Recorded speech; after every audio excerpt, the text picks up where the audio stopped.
네, 안녕하세요. 보컬트맘입니다. 오늘은 제가 테슬라 주니퍼 Y의 단점에 대해서 조금 이야기를 해보려고 합니다.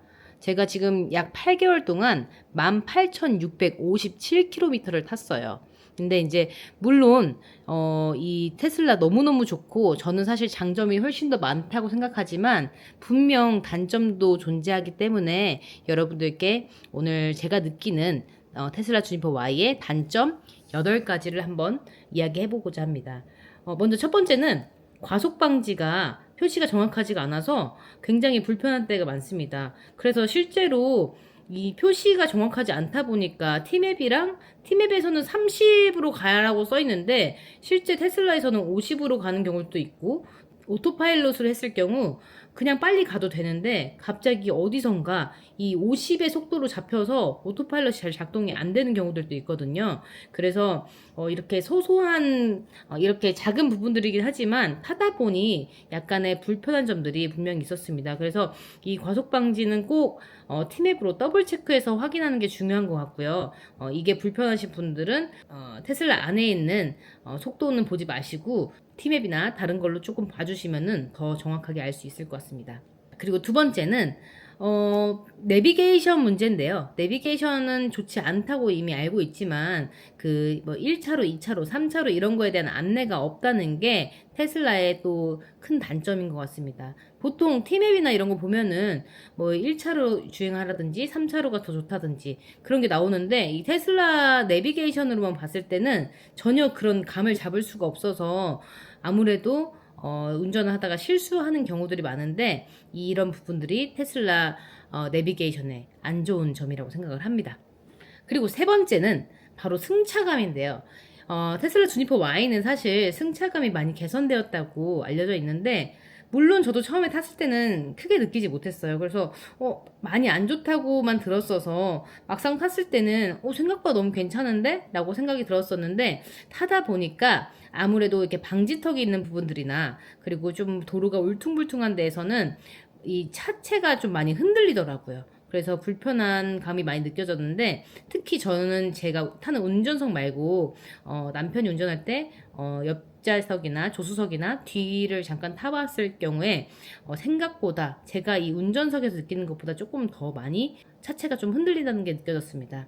그래서 승차감은 어느 정도 개선이 되었으면 좋겠는데 사실 제가 듣기에는 이 새로 출시한 YL이 승차감이 굉장히 많이 개선이 되었다고 해요. 그래서 저도 기회가 되면 한번 YL을 타보도록 하겠습니다.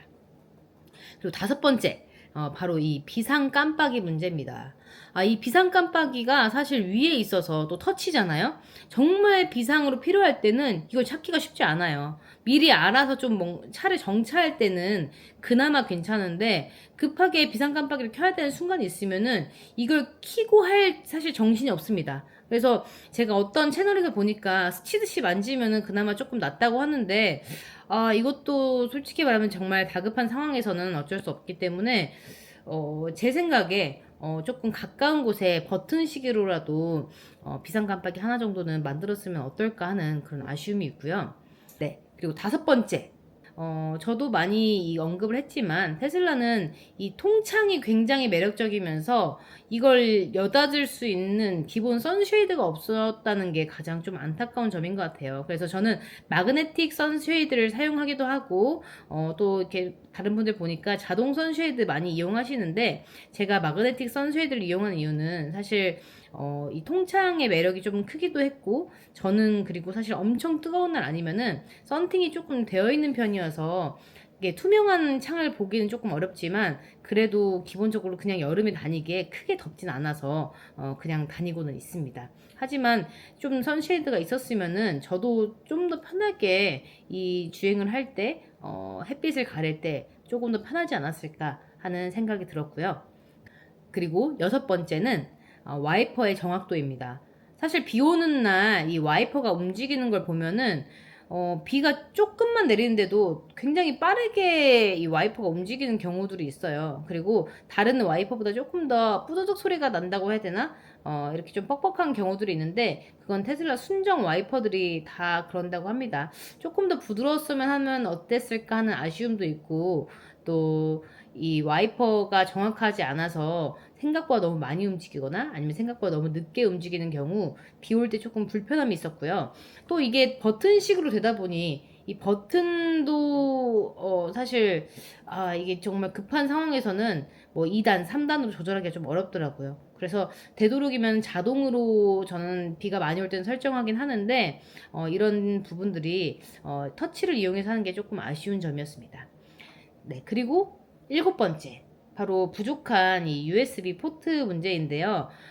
사실 이 하이패스를 장착하려고 보다 보니 이 처음 가운데 있는 메인 콘솔 안에서 제가 이 옥스선이 있어서 옥스선을 이용했는데 제가 또 여기다가 USB 포트를 조금 옵션을 추가했더니 이걸 꽂을 데가 마땅히 없더라고요. 그래서 하이패스는 뒤쪽에다 장착을 했는데 사실 소리가 조금 잘 안 들린다는 게 단점이긴 합니다. 그리고 글로브박스 안에서도 보면은 그 USB를 꽂을 때 제가 마이크를 사서 C타입 USB가 좀 더 부족해서 가지고 C타입 USB가 부족한 게 있어서 제가 따로 또 그거는 구입을 해서 지금 쓰고 있거든요. 물론 이 알리에서 좋은 제품들이 굉장히 많기 때문에 이런 것들을 잘 활용하면 되지만 하나하나 다 찾아서 이거를 뭔가 구매하고 끼워 맞추듯이 해야 된다는 게 조금 불편한 부분들입니다. 그래서 USB, 뭐 C포트, 옥스선 이런 것들을 조금 더 편한 쪽에 만들었으면 어땠을까 하는 그런 아쉬움이 있었고요. 마지막 8번째는 블랙박스 소리가 녹음이 되지 않는다는 점입니다. 그리고 이 번호판도 사실 조금 희미하게 보인다고 하더라고요. 제가 아직까지는 블랙박스를 잘 볼 일이 없었지만 이런 부분들이 없으면 사실 불리한 상황들이 많기 때문에 혹시나 좀 더 안전을 필요하시면 별도의 블랙박스를 장착하는 것도 추천을 드리고 있습니다. 이렇게 제가 주니퍼 단점 한 8개 정도만 추려봤는데요. 물론 장점도 굉장히 많고 사실 저는 타고 다니면서 특히나 장거리를 주행할 때 너무너무 편한 점을 느끼고 있습니다. 제가 매주 지방으로 일을 하러 제가 매주 지방으로 가기도 하고 또 주행하는 시간들이 많긴 해서 벌써 이렇게 8개월밖에 안 됐지만 18,000km 이상을 탔어요. 18,000km를 탔는데 여러 가지 장점들도 굉장히 많았지만 아무래도 단점이 없을 수는 없다는 거. 그래서 여러분들이 구입하시기 전에 이런 부분들은 조금 참고하시고 구입을 하시면 좋을 것 같아서 말씀을 드렸고요. 하지만 저는 개인적으로 이 주니퍼를 선택한 걸 정말 후회하지 않습니다. 이 차 가격 대비 저는 이 안에서 누릴 수 있는 것들이 너무 많기 때문에 사실 테슬라 주니퍼 Y를 대체할 수 있는 다른 차는 솔직히 말하면 저는 아직 생각이 잘 안 드는 것 같아요. 그래서 다음 차를 사더라도 테슬라 주니퍼 Y를 구입하지 않을까 하는 생각이 들 정도로 굉장히 만족해서 사고 있고요. 제가 단점은 이야기했지만 이런 단점이 있음에도 불구하고 주니퍼 Y가 최고의 차라고 저는 자부하고 있기 때문에 여러분들 한번 구입하실 때 꼭 꼼꼼히 살펴보시고 구입하시길 바라겠습니다. 그럼 지금까지 보컬 트맘이었습니다. 감사합니다. 여러분 구독과 좋아요, 알림 설정 부탁드릴게요. 안녕.